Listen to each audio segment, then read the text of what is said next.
¿Cómo están, estimados amigos? Bienvenidos a Diálogo Municipal.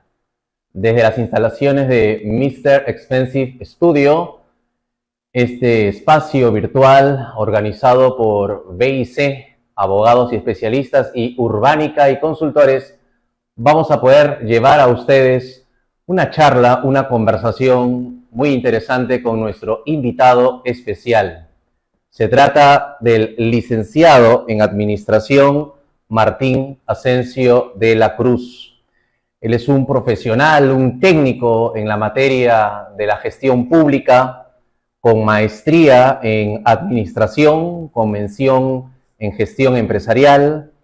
Cuenta con varios estudios a nivel de especialidades. Dentro de ellos está su especialidad en Gestión Pública en la Universidad Nacional Mayor de San Marcos, su especialidad en formación de promotores municipales de la micro y pequeña empresa en la Universidad ESAN, entre otros. Cabe señalar su amplia trayectoria laboral en diferentes entidades públicas y privadas, ONGs como CODEICA, CEDEP, y también su amor por la docencia en diferentes instituciones educativas líderes como CENATI, Cibertec, Segelipay, CEPEBAN, el Instituto de Emprendedores de la Universidad San Ignacio de Loyola, el Instituto ILEN en Lima. Y lo hemos invitado porque además cuenta con una amplia y reconocida experiencia y trayectoria en la administración pública, habiendo ocupado cargos de funcionario público en entidades muy especializadas como el Servicio de Administración Tributaria de la Municipalidad Provincial de Ica, en la misma Municipalidad Provincial de Ica, en la Municipalidad Distrital de Marcona, de la provincia de Nazca, región Ica. Esto, entre otras actividades, me complace estar con Martín Asensio, a quien le doy la más cordial bienvenida. ¿Cómo estás, Martín? Bienvenido a Diálogo Municipal. Muchas gracias, Martín. Gracias por esa generosa presentación. Espero estar a la altura de las preguntas que tú me hagas con las respuestas que yo pueda dar para tu público, que estoy seguro es numeroso y así como ahora han estado pendientes de las entrevistas anteriores que tú has dado, ¿no? Sí, efectivamente, hemos estado transmitiendo con distinguidos profesionales de otras áreas, hace poco temas ligados al derecho notarial, al derecho de la propiedad, al derecho administrativo, ¿no? Y ahora le llevamos a la comunidad de internautas un diálogo municipal, ¿no?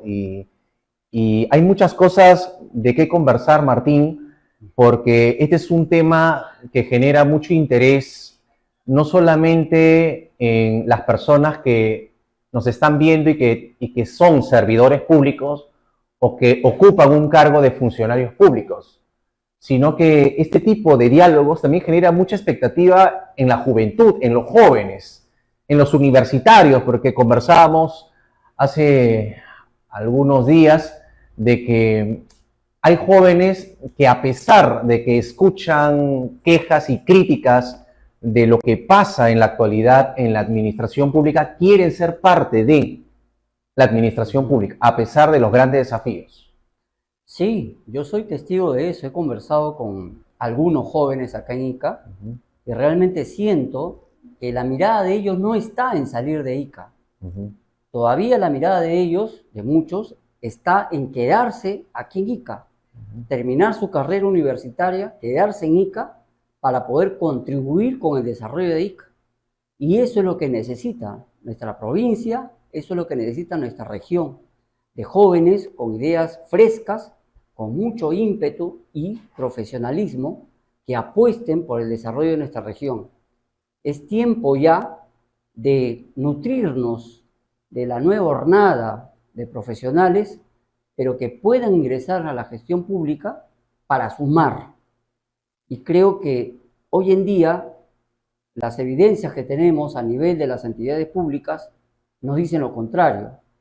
Pero yo estoy confiado en que pronto vamos a tener jóvenes que van a ingresar a la gestión pública y van a hacer una buena gestión, van a contribuir a que la gestión en la administración pública mejore.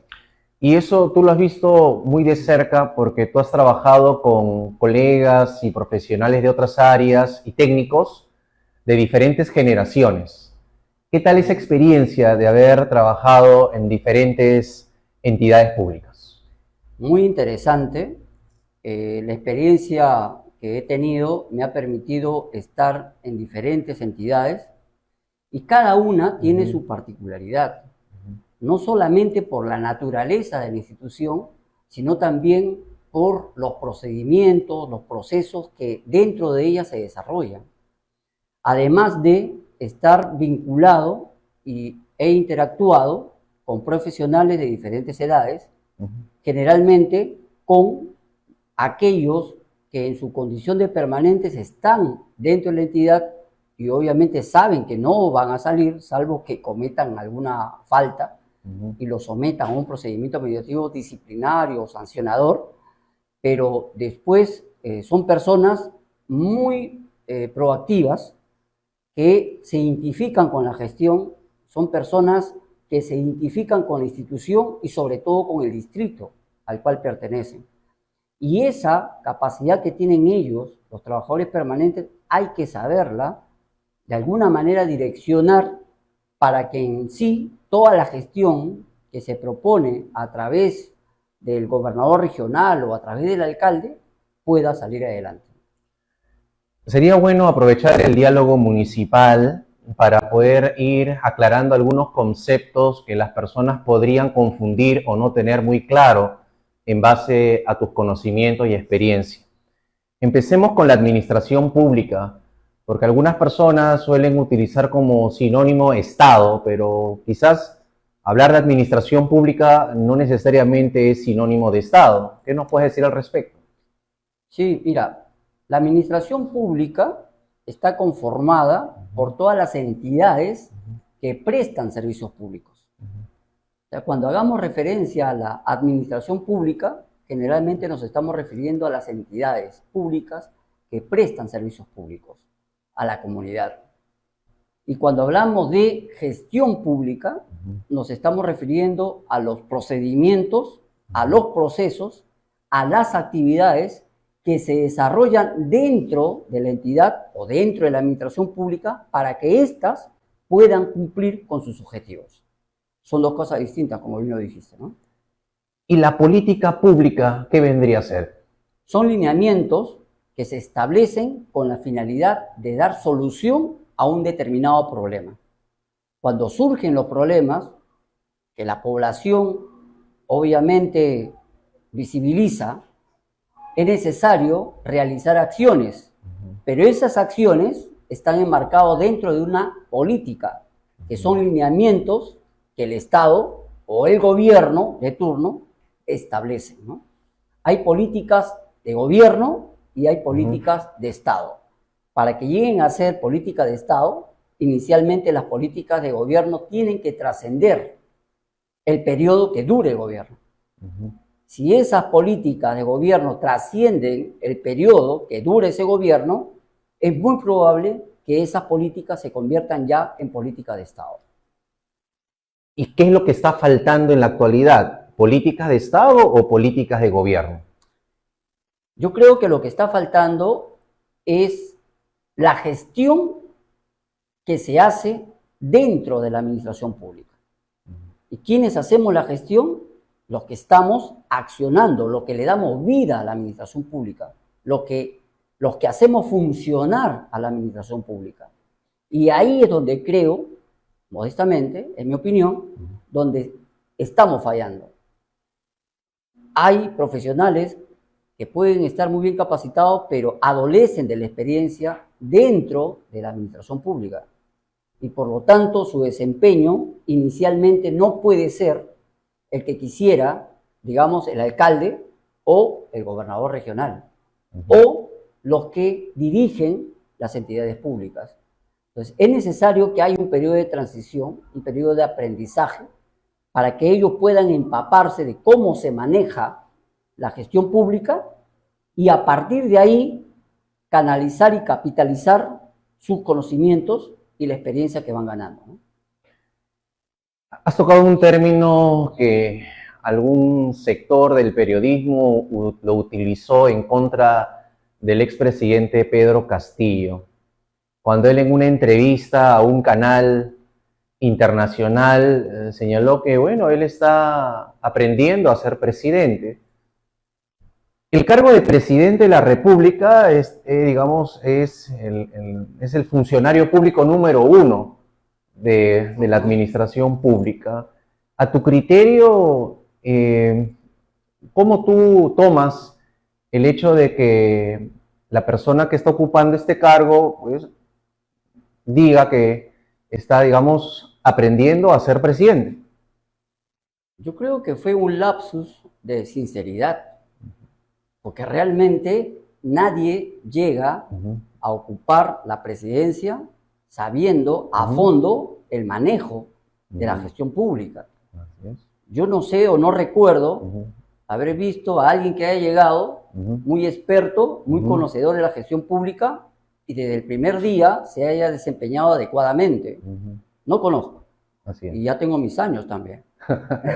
Entonces, lo que él dijo creo que en punto de vista ha sido desatinado, pero en realidad es la verdad. Y creo que uno de los errores que ha tenido es que no se rodeó de las personas que sí deberían conocer la gestión pública. Es más, deberían tener como obligación conocer la gestión pública. Sin duda, yo creo que si empezamos a analizar un poco los ministros que lo acompañaron al inicio y los ministros que lo acompañaron hasta el final de su estadía en Palacio, claro, podríamos encontrar muchos temas de conversación y análisis, pero coincido contigo en el extremo de que no hay una escuela de presidentes de la República.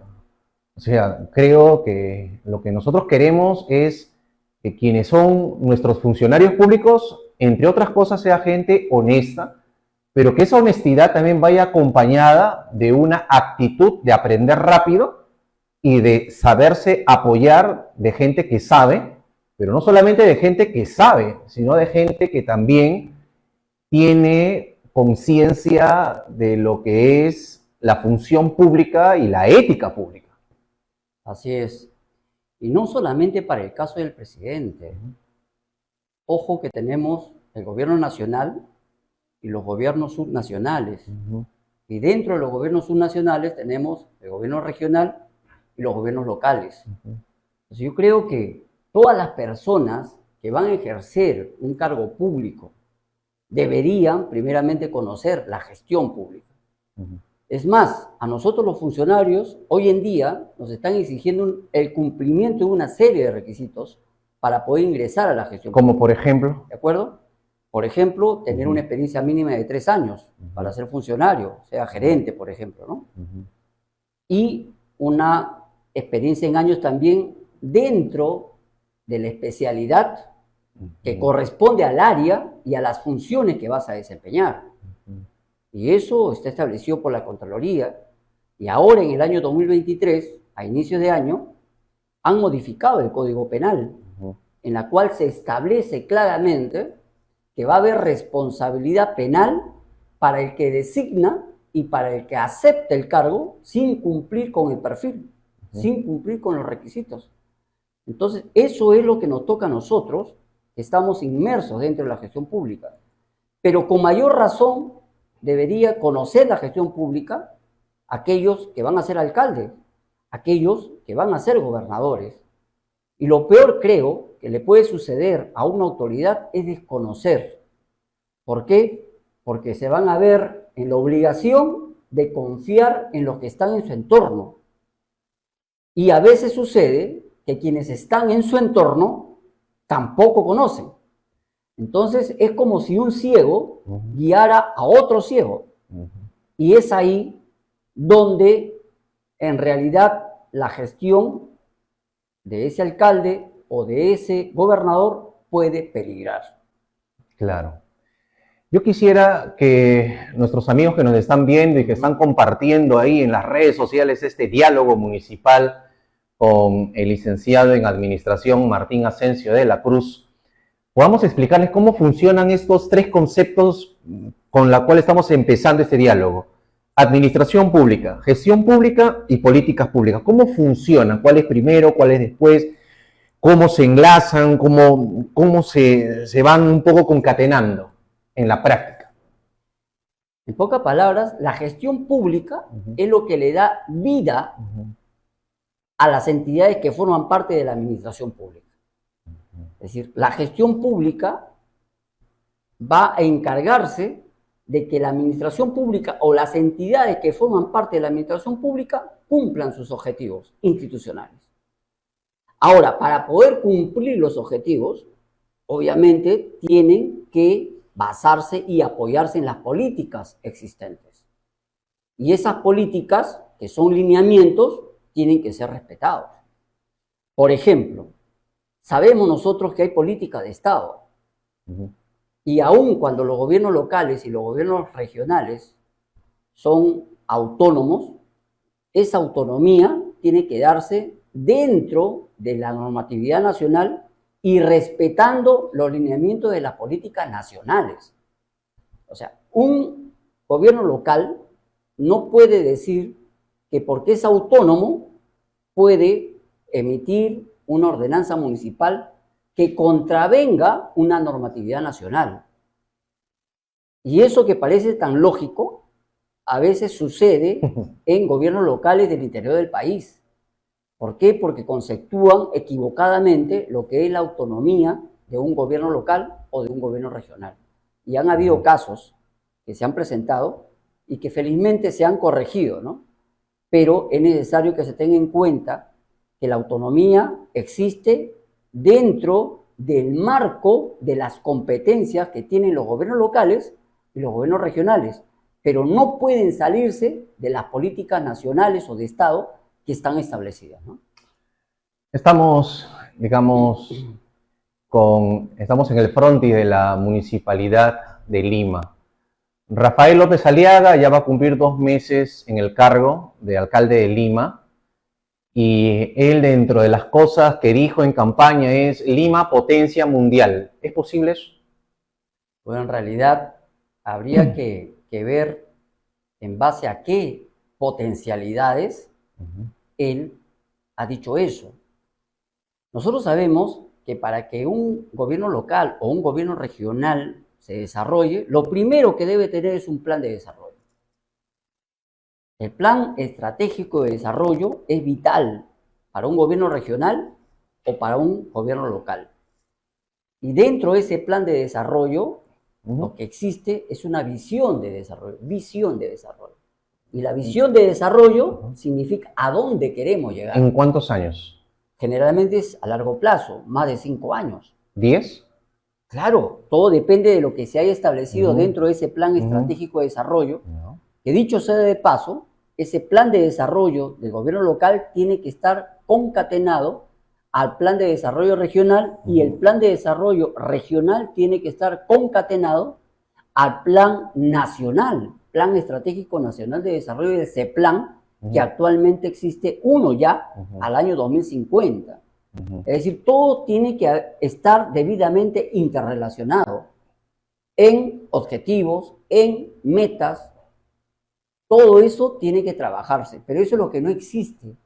Los gobiernos locales, para comenzar, tienen sus planes de desarrollo, si es que lo tienen desfasados, desactualizados. Y si en alguna oportunidad lo formularon, jamás lo volvieron a actualizar, porque ellos entienden que es un documento más que está ahí para adornar, digamos, un estante o para tenerlo guardado o simplemente para decir que cumplieron con formularlo. Pero mayor caso no le hacen cuando es un instrumento de gestión vital para el desarrollo del territorio, ¿no? Este ofrecimiento del actual alcalde de Lima ya está grabado, o sea, definitivamente ya quedó para el archivo Lima, potencia mundial. Y obviamente, cuando ya esté por terminar su gestión municipal, van a empezar a sacar algunos la cuenta de qué cosa se cumplió y qué cosa no se cumplió, ¿no? A mí lo que me llama la atención es que existan personajes que están saliendo a la palestra y que se les da la oportunidad de asumir cargos importantes dentro del país, dentro de la gestión pública municipal, y se le vea en una actitud confrontacional, porque yo recuerdo mucho cuando todavía estaba Pedro Castillo en la presidencia, él señaló ya como alcalde electo, yo no voy a saludar al señor Castillo. Entonces, si tú nos estás explicando que gestión es, entre otras cosas, coordinar, ¿no?, políticas de Estado, políticas de gobierno y tener un enfoque sistémico de la realidad, entonces, ¿cómo puedo yo ayudar a mi institución peleándome con el gobierno nacional? ¿Eso es posible? Definitivamente no, yo entiendo que ha sido un exabrupto y él en ese momento creo que lo manifestó porque quería estar en sintonía con gran parte de la población. No nos olvidemos que gran parte de la población también no estaba de acuerdo con lo que en ese momento estaba haciendo Castillo y con todo lo que quería implementar y con las irregularidades que se iban descubriendo de parte de las personas que estaban en su entorno. Me parece que más fue sintonizar con lo que la población quería y lo manifestó de esa manera, ¿no? El tema es que, y aquí un saludo a Rafael López Aliaga, si nos está viendo, que él se ha presentado como un técnico. Entonces, si él es, entre comillas, en su dimensión principal, un técnico que está haciendo política, entonces, ¿cómo le va a ganar la presión política si él tiene un chip técnico? Y técnicamente es incoherente querer llevar a mi municipalidad a un nivel de mayor desarrollo peleándome con mi vecino, ¿no?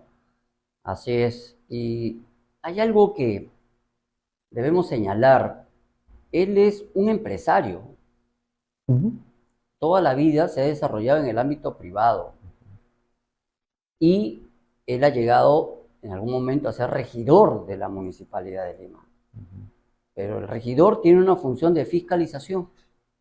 El hecho de que haya sido regidor o las personas que hayan sido regidores no significa ni les garantiza el conocimiento total de la gestión pública. Porque como ya hemos dicho, la gestión pública son los procedimientos, los procesos, las actividades que se tienen que ejecutar y desarrollar para que las entidades cumplan con su finalidad, para lo cual fueron creadas, ¿no? Entonces yo creo que él ha hecho muy bien ahora de rodearse de gente que sí maneja la gestión pública. Hace muchos años yo escuchaba a algunos candidatos que equivocadamente decían: yo soy empresario, mi empresa es muy eficiente, vengo de un ámbito muy competitivo y voy a hacer del gobierno local o voy a hacer de la municipalidad una empresa. Y realmente eso es un error, porque realmente en la empresa se hace lo que el dueño o los dueños desean que se haga. En la administración pública, en las entidades públicas, no se puede hacer eso, porque hasta para mover un dedo tienes que hacerlo de acuerdo a las normas, si es que eres un funcionario responsable, ¿no? O sea, son dos cosas y dos ámbitos completamente diferentes que es necesario diferenciar desde el inicio, ¿no? Pero parece que eso es lo que no está quedando claro y en este diálogo municipal estamos como que tratando de que las personas repiensen este punto, porque hemos tenido un PPK que también un poco su propaganda política cuando llegó a la presidencia es si el país o si el Estado fuese una empresa, ¿quién crees que lo gerenciaría mejor, ¿no? ¿PPK o los otros candidatos a la presidencia, ¿no? Entonces, oye, no es así tan sencillo, tan simple. O sea, eso es prácticamente demostrar una simpleza del pensamiento político, ¿no?, y del pensamiento estatal. Entonces, yo creo que hay que hacer mucha docencia para que justamente ese elector madure algunos conceptos y pueda, digamos, elevar la valla tanto de los que son candidatos como de los que son funcionarios públicos. Así es. Mira, además de eso, de lo que tú has señalado, aquí en el Perú falta mucho, mucho ejercer la ciudadanía.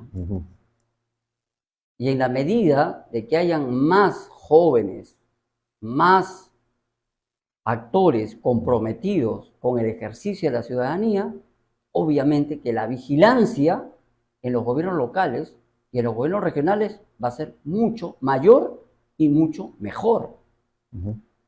Pero adolecemos de la participación ciudadana. El peruano es muy crítico, es muy proclive a criticar fácilmente lo que hacen los políticos.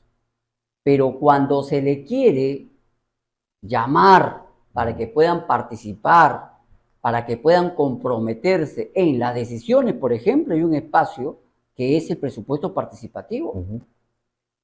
Entonces, ahí puede participar la sociedad civil debidamente organizada en los presupuestos participativos. Cuando hablas de organizada para que las personas puedan aprender, ¿te refieres, por ejemplo, a asociaciones, clubes? Así es, asociaciones, clubes de diferente índole, los mismos representantes de las empresas, las agremiaciones de diferente tipo.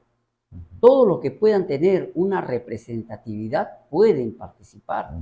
Es un derecho que les asiste. Pero cuando nosotros asistimos a los presupuestos participativos, vemos todo y escuchamos todo, pero menos vemos una participación masiva que debería existir y debería haber. ¿Por qué? Porque el ciudadano se excluye y dice, no, yo no voy, yo no quiero. ¿Y en qué fecha del año se dan el presupuesto participativo? Justamente, por ejemplo, en Ica ya se inicia la próxima semana. En este mes de febrero. Sí. Se inicia ya la próxima semana los talleres para el presupuesto participativo. ¿Talleres presenciales o virtuales? Presenciales van a ser. Presenciales. Van a ser presenciales. Y tengo entendido yo que van a durar cerca de un mes. Claro que no todos los días, pero van a tener una programación dentro de un mes, ¿no? ¿Esos talleres tienen por finalidad capacitar? Sí, hay una serie de talleres que se realizan y uno de ellos es la capacitación de los agentes participantes. O sea, gratuitos. Todo es gratuito. Gratuito. Todo es gratuito. La norma así lo señala. Es un espacio para que la población pueda participar en las decisiones del gobierno. Gobiernos locales y regionales. Y regionales. Así es. Bueno, yo quisiera también aprovechar, Martín Asensio, en este diálogo municipal que nuestros amigos están viendo y seguramente también dejarán un comentario y lo compartirán en sus redes sociales, es lo relacionado. Ahora vámonos un poco a Ica, ya vamos a dejar un ratito a Rafael López Aliaga, vámonos a Ica. Tú conoces bien el tema de lo que se llamó ciclovía, ¿no? Pero ahora eso que se llamó ciclovía ya no hay.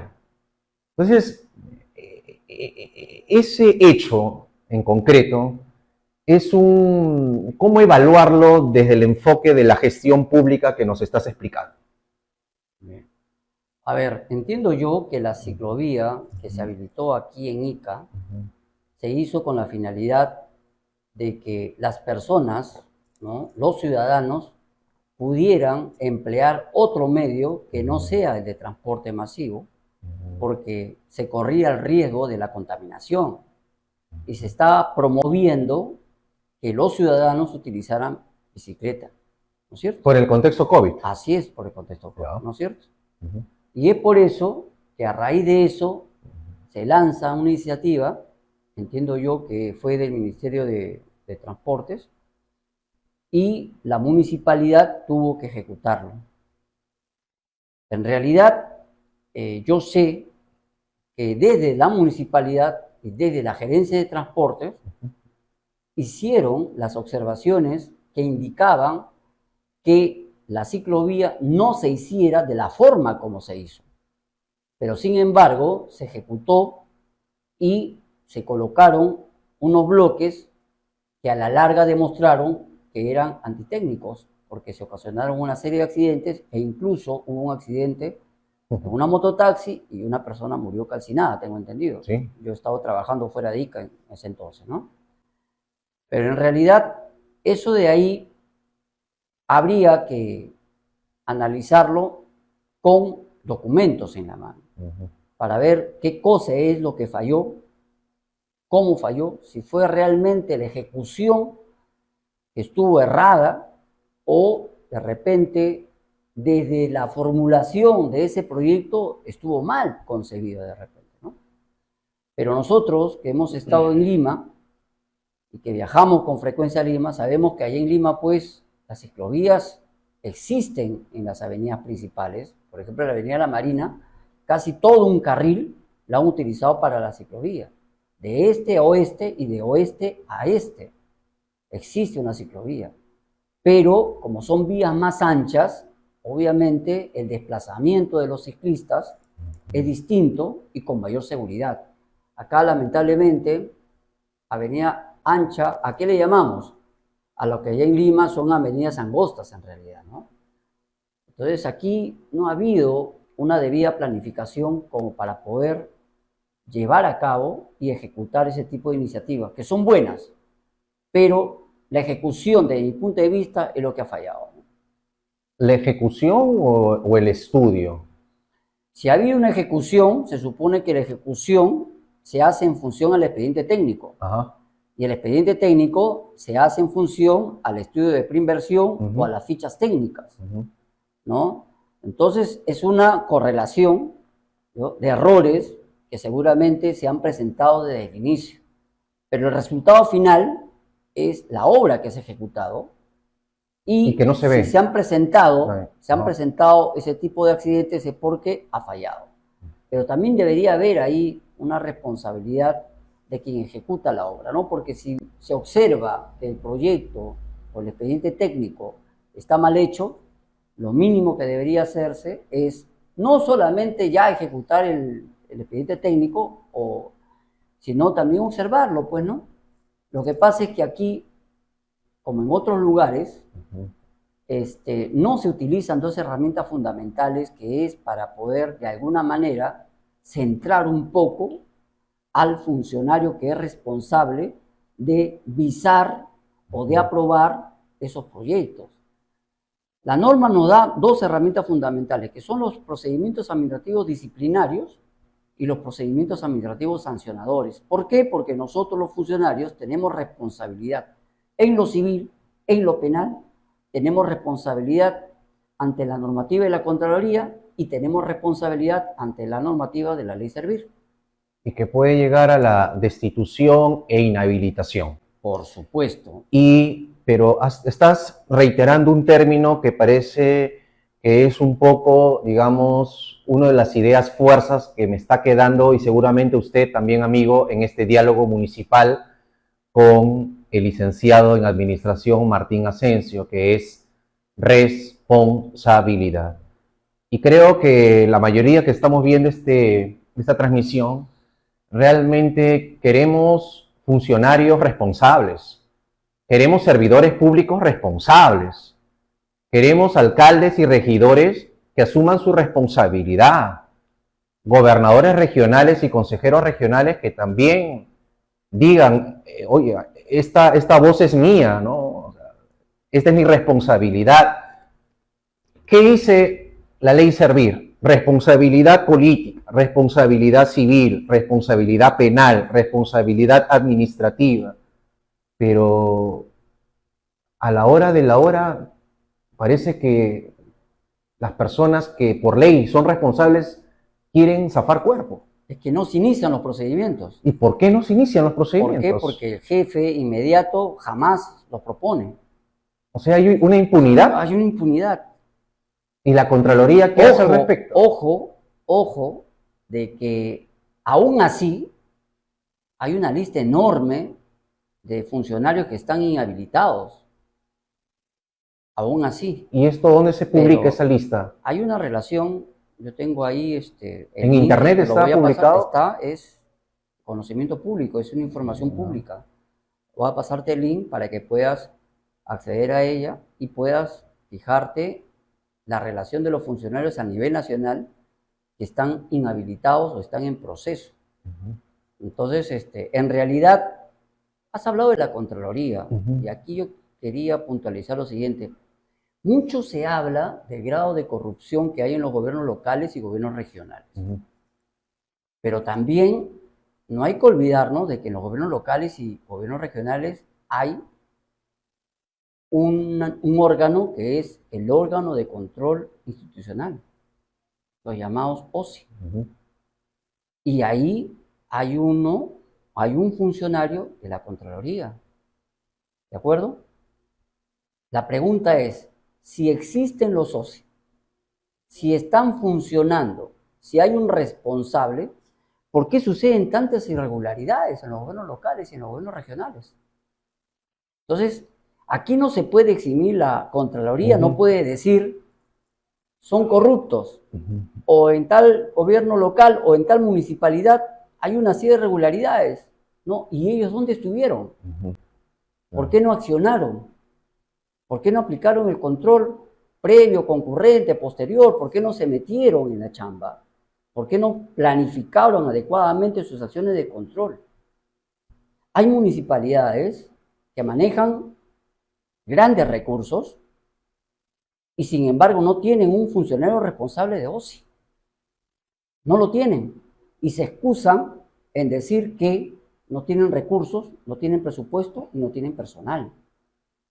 Entonces, yo no sé cómo en esas municipalidades que manejan grandes recursos no hay un responsable de OSI y en otras municipalidades que manejan mucho menos recursos sí los hay. Entonces, ahí digamos que no está funcionando adecuadamente los órganos de control. Has tocado un tema muy interesante, Martín, que es los recursos. O sea, por ley, un gobierno local, ¿de dónde provienen los recursos que permite su funcionamiento y permite cumplir con su plan de trabajo? Miren, hay recursos que son los llamados recursos directamente recaudados. Son los recursos que recauda el gobierno local de acuerdo a lo que puede captar, por ejemplo, a través del SAT o a través de la Gerencia de Administración Tributaria. También hay ingresos por los servicios que se cobran y que están establecidos, todos los procedimientos están en el TUPA. Por hacer un trámite en la municipalidad tienes que pagar un derecho. Otra cosa es que el TUPA esté desactualizado y en muchas municipalidades estén trabajando con la referencia de la unidad impositiva tributaria que no es del año 2023 ni del año 2022, sino es de muchos años anteriores. Y por lo tanto, si trabajan con una unidad impositiva tributaria completamente desfasada, los ingresos van a ser menores. También sucede en los gobiernos locales que el sustento, por ejemplo, para establecer los costos de los servicios públicos que se brindan, en este caso de arbitrios, no están actualizados.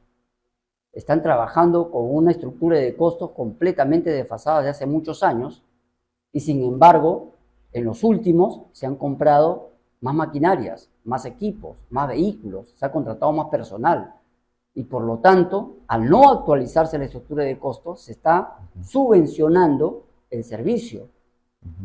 Por ejemplo, de limpieza pública, de parques y jardines, ¿no? De barrido de calles, de serenazgo. O sea, todo eso que forma parte y se debe incorporar correctamente en los instrumentos de gestión, muchas veces los gobiernos locales fallan y adolecen de una actualización adecuada que les permita tener los recursos para poder cubrir sus propias obligaciones, por un lado. Y por otro lado, hay gobiernos locales que reciben canon, ¿ya? Pero el canon es el resultado del impuesto a la renta que pagan las empresas mineras, por ejemplo. O sea, el 50% de lo que paga una empresa minera forma parte del canon. Y el canon es distribuido al gobierno local. Primero al distrito, luego a la provincia, luego a la región. De esa forma. Entonces reciben canon, ¿ya? pero ese dinero que reciben por el canon es exclusivamente para poder formular y ejecutar proyectos de inversión pública. Pero, sin embargo, hay municipalidades y hay gobiernos locales que le sacan la vuelta a eso, porque la norma dice proyecto de inversión pública y generan o formulan proyectos que en realidad no son para inversión pública, no es para infraestructura, ¿no? Maquillan el proyecto, lo formulan y lo ejecutan, pero muchas veces para pagar personal, cosa que eso no se da. O sea, desnaturalizan. Así es, denaturalizan completamente El sentido de un proyecto de inversión pública. Así es, con la finalidad de poder, digamos, encuadrar las cosas y utilizar los recursos o los medios para poder pagar a un personal que muchas veces forma parte de la frondosidad del Estado. Bueno, otro de los puntos que me gustaría conversar contigo, Martín, es el tema, ya que hablaste hace unos minutos de los regidores, porque me parece que tenemos que hacer docencia en este diálogo municipal, donde han entrado personas que por primera vez son regidores, por primera vez son alcaldes. Algunos ya lo han sido anteriormente, pero muchas veces la gente no sabe qué función cumple un regidor, ¿no? Y solamente se centra en el alcalde, ¿no? Tú que has trabajado con varios regidores, has notado que posiblemente muchos de ellos desconocen también todas las funciones y responsabilidades que la ley le contempla. ¿Nos podrías, con tus propias palabras, decir, ¿no?, cuáles son las funciones y responsabilidades de un regidor? Principalmente, las funciones de un regidor es la de fiscalización.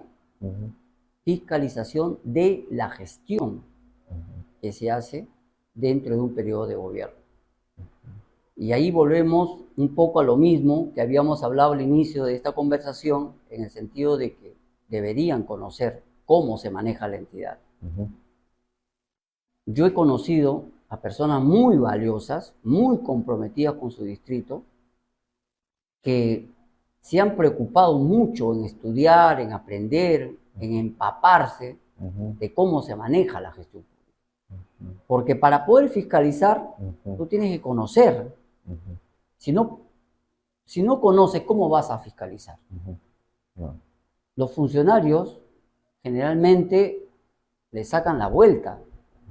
Aquellos que son irresponsables le sacan la vuelta a la norma, y como los regidores muchas veces desconocen o no están empapados de un determinado tema, entonces no pueden fiscalizar. Pero yo he conocido a personas muy valiosas que se han preocupado en conocer el tema, en estudiarlo, se han preocupado en empaparse de cuál es la función y han realizado una gestión adecuada, rescatable, ¿no es cierto? Quizás insuficiente, pero se han esmerado en hacer esa fiscalización. Y esto es claro, amigo, señalarlo, porque capaz por un tema de costumbre o creencia, algunos vecinos creen que su principal función es solamente participar en ceremonias o eventos protocolares de la entidad pública y tomarse por ahí algunas fotitos para el Facebook, las redes sociales.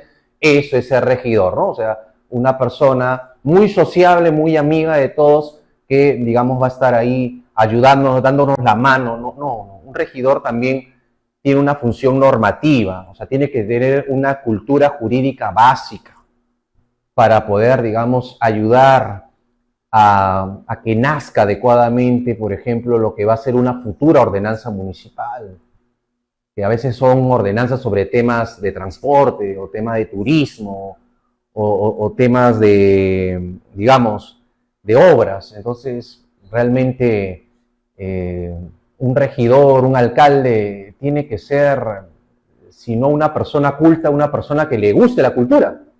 Así es. Y el funcionario público y el servidor público también. Así es, has dado en el clavo. En realidad volvemos al inicio cuando dije yo que tiene que conocer la gestión pública. Tú lo has puntualizado. En realidad, se pueden emitir ordenanzas.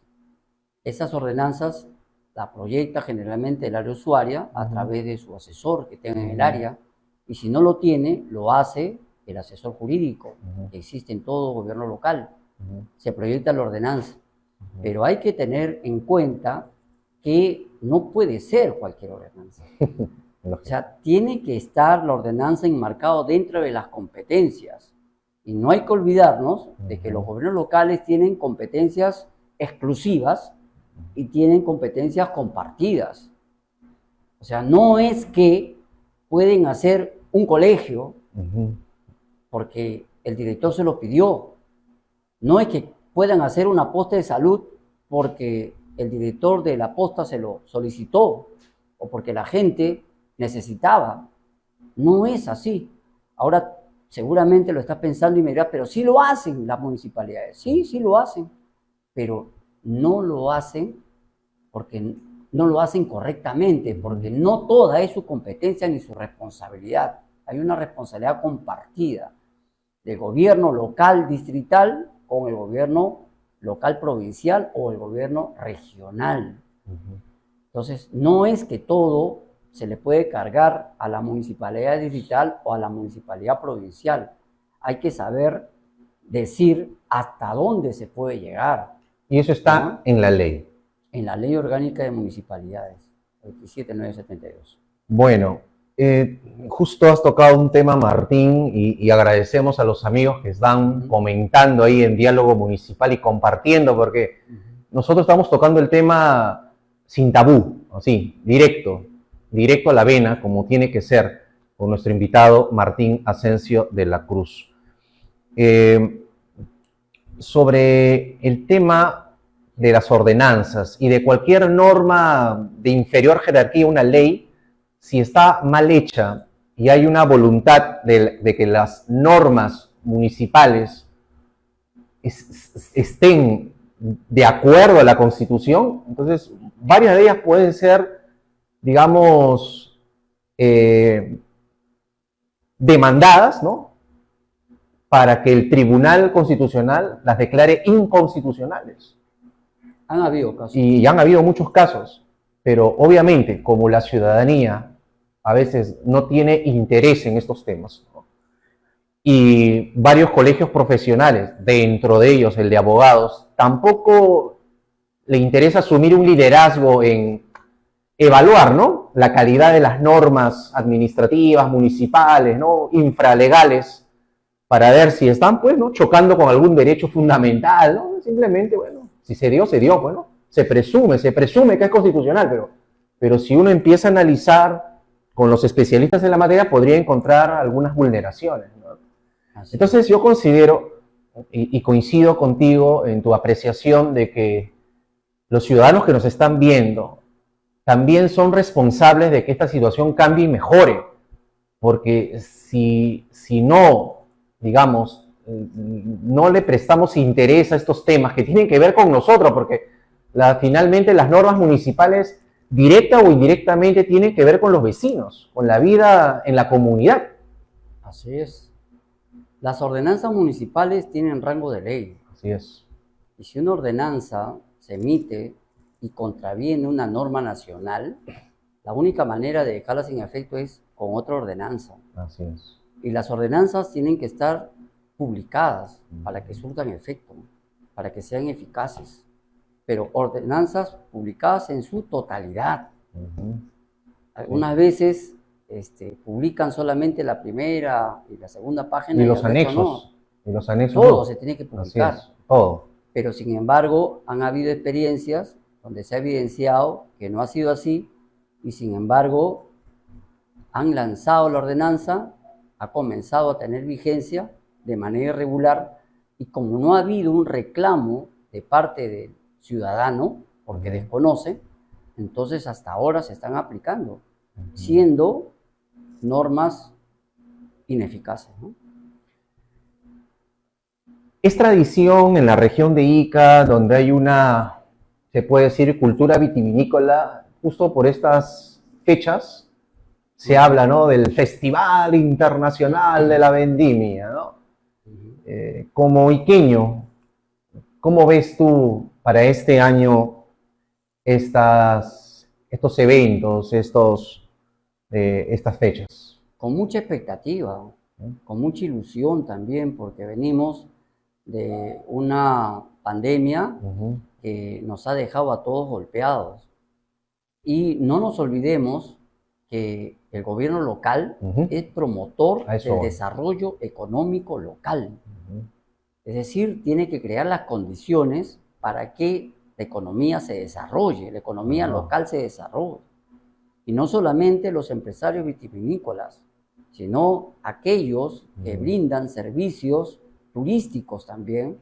Y restaurantes también. Así es, restaurantes, pollería, chifas, hospedajes, como lo hay, por ejemplo, en Ayacucho, cuando en su festividad no hay una sola habitación disponible, y se han habilitado en el Cusco también, por ejemplo, las casas han recibido, digamos, un acondicionamiento y los propietarios han recibido una capacitación para brindar los servicios de hospedaje cuando hay este tipo de temporada alta, ¿no? Y ahí se está dinamizando la economía. O sea, yo te digo que lo veo con mucha expectativa y ojalá se dé, porque lo que necesita el empresario de la micro, pequeña y mediana empresa en Ica, en nuestra región, es justamente eso, que se creen las condiciones adecuadas para que ellos puedan salir de este trance que han sufrido por efecto de la pandemia. Y además, con lo último que ha sucedido, con las movilizaciones que han bloqueado carreteras y que han impedido que aquellos turistas que querían llegar aquí a la región no lo hayan podido hacer. Entonces hay que tener, como yo te dije y lo reitero, yo tengo una gran expectativa. Ojalá que así sea, que se lleve bien todo, que se planifique adecuadamente, que se haya planificado, dirás. Que se planifique adecuadamente. Bueno, ya estamos en marzo. Estamos ya fin de febrero. Pero justamente creo yo que eso es lo que no se hace en muchos gobiernos locales. ¿Por qué? Porque la planificación es lo que menos cuenta. Porque no les gusta o no saben o... Lo que pasa es que, ¿qué significa una planificación? Primeramente, establecer un plan. Y un plan tiene que tener actividades. Y esas actividades tienen que estar en blanco y negro, generalmente en un diagrama de Gantt, que es un diagrama de tiempos y actividades. Se fijan, se establecen las actividades que se van a desarrollar y se establecen las fechas, los plazos. Y ahí se establece también cuáles son las actividades que pueden ser concurrentes, simultáneas o pueden ser consecutivas también. O sea, todo ese trabajo de planificación. Y para hacer planificación hay que tener un diagnóstico y conocer muy bien un determinado sector. Es lo que a veces en algunas municipalidades, no en todas, porque yo conozco gente muy profesional de los gobiernos locales que sí hacen planificación, pero hay otras que no lo hacen, no lo conocen o simplemente no les interesa hacerlo, ¿no? Pero en la medida que se metan a hacer una debida planificación, yo creo que las cosas tendrían mayores posibilidades de éxito, ¿no? Tú has sido funcionario del área de desarrollo económico local de la Municipalidad Provincial de Ica. Dentro de esa experiencia puntual, algo que quisieras comentarnos o digamos, puntualizar. Actualmente la Gerencia de Desarrollo Económico tiene también la Subgerencia de Desarrollo Económico, emite licencia de funcionamiento. Y emite autorizaciones para publicidad exterior, por mencionarte dos aspectos importantes. Pero Ica se percibe en Ica zonas, por ejemplo, donde se han dado en anteriores gobiernos, en épocas pasadas, licencia de funcionamiento para actividades comerciales, industriales y de servicios que no corresponden a la zonificación. Y eso ha sido producto porque han habido funcionarios irresponsables que, habiendo sido, por ejemplo, una zona o una clasificación residencial, han permitido que en esa zona, ¿no?, se otorgue licencia de funcionamiento para, por ejemplo, acopio y venta de materiales de construcción, cosa que no debió ser, no ha debido darse ese caso. Pero se ha dado en muchos lugares y han malogrado la zona y con ello el ornato de la ciudad, han afectado el ornato de la ciudad justamente por emitir licencias de funcionamiento que no correspondían de acuerdo a la zonificación que está establecido en el Plan de Desarrollo Urbano. Entonces, por ejemplo, eso es algo que me llamó a mí mucho la atención, porque si están las ordenanzas, existe una zonificación, y en la zonificación, a través del uso de suelo, te dice cuáles son las actividades económicas, industriales o de servicios que se pueden desarrollar en un determinado sector, ¿por qué se puede dar autorización a una actividad que no está permitida ahí? Y eso es lo que ha sucedido, por ejemplo, y lo digo, Camino a Huacachina, está Sol de Huacachina, y al frente hay una urbanización que tiene la misma zonificación. Sin embargo, en Sol de Huacachina todo es urbano, hay viviendas, ahora pues ha crecido, ¿no es cierto? Pero siempre viviendas, y sin embargo al frente que tiene la misma zonificación hay negocios que no deberían estar ahí. Y sin embargo ya se hicieron, ya se autorizaron y prácticamente han malogrado toda esa zona que debería ser exclusivamente para viviendas y otros negocios como farmacia, librerías, ¿no? De repente por ahí es PAC, porque eso la norma lo indica, pero lamentablemente hay otro tipo de negocios que, vuelvo a repetir, dañan el ornato. Y el ornato, cuando digo ornato me estoy refiriendo al conjunto de elementos arquitectónicos que le dan belleza o realce a un determinado sector, ¿no? Esto último que nos señalas podría encuadrarse dentro de lo que podría llamarse malas prácticas de la gestión pública municipal, ¿no? Específicamente dentro de esta área. Pero a mí lo que me llama la atención es que la municipalidad provincial, que en teoría tiene más recursos, tiene más fortalezas que la distrital, no está dando el ejemplo a las distritales. Entonces, si la provincial no se pone a la vanguardia de lo que es la actualización, ¿no? La modernización, la ética, el profesionalismo de la gestión pública, entonces las distritales no van a tener ese referente cercano para empezar a mejorar también, ¿no? Sí, yo diría algo, Martín. Yo creo que hay la intención.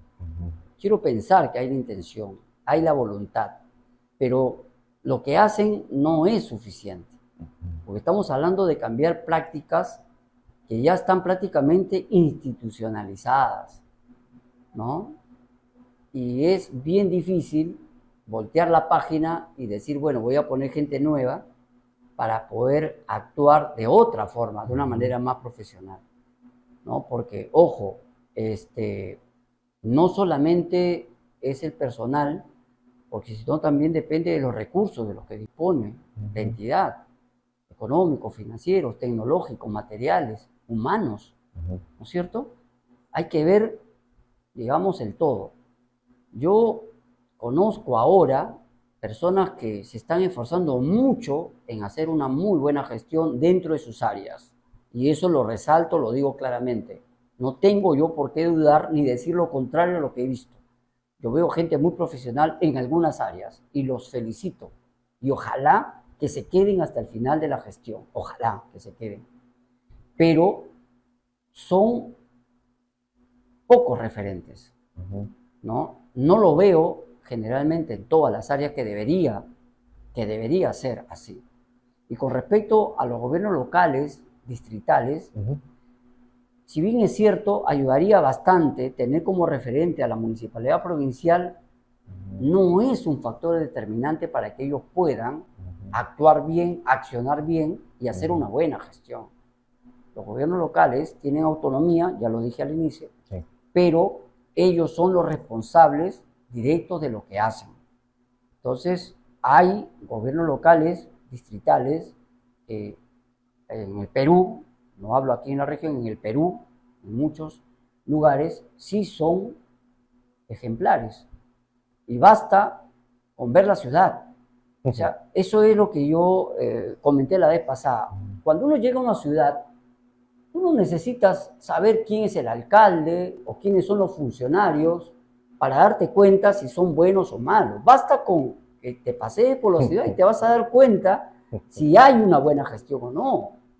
O sea, no necesitas averiguar quién está en desarrollo económico local, quién está en medio ambiente, en GP+, quién está en desarrollo humano y promoción social. No necesitas.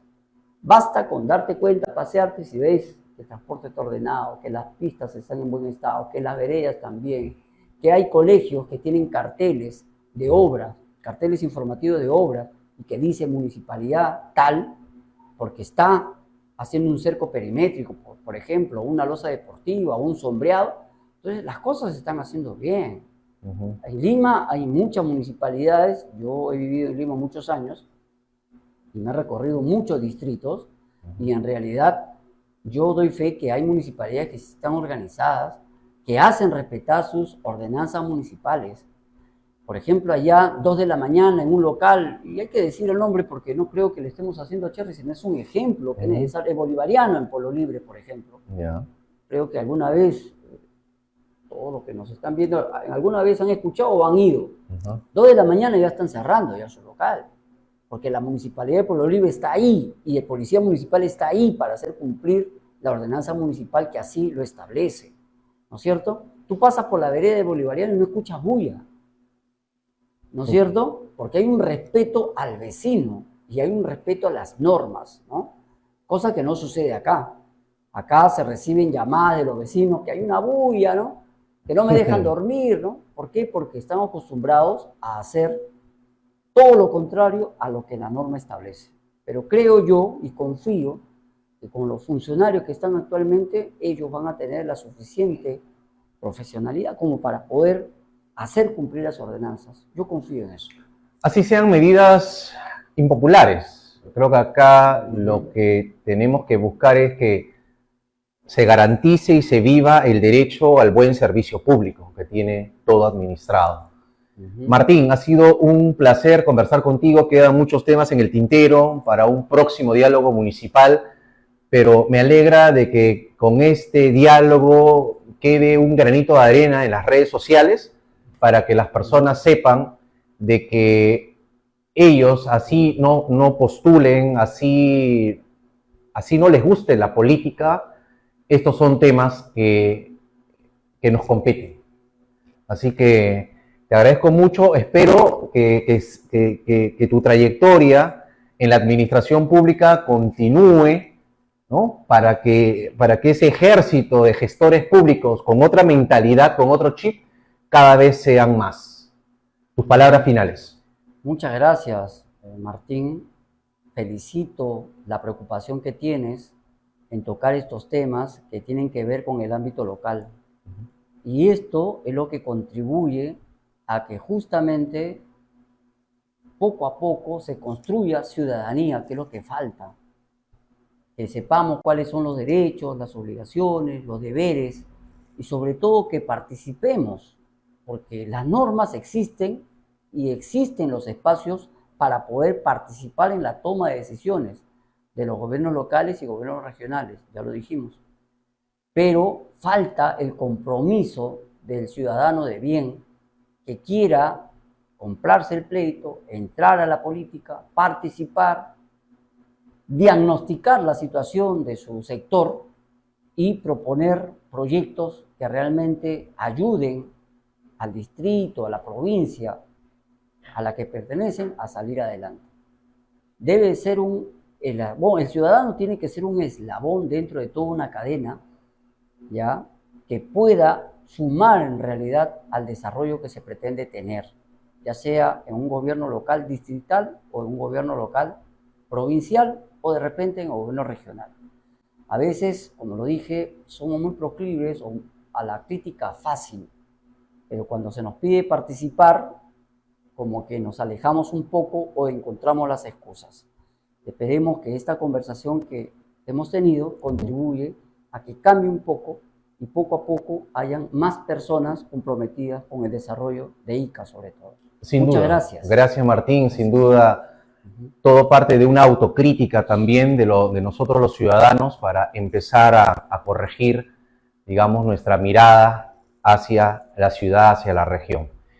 Estuvimos conversando con el licenciado Martín Asensio de la Cruz en Diálogo Municipal, gracias a Mr. Expensive Studio y Gracias por compartir esta transmisión en vivo.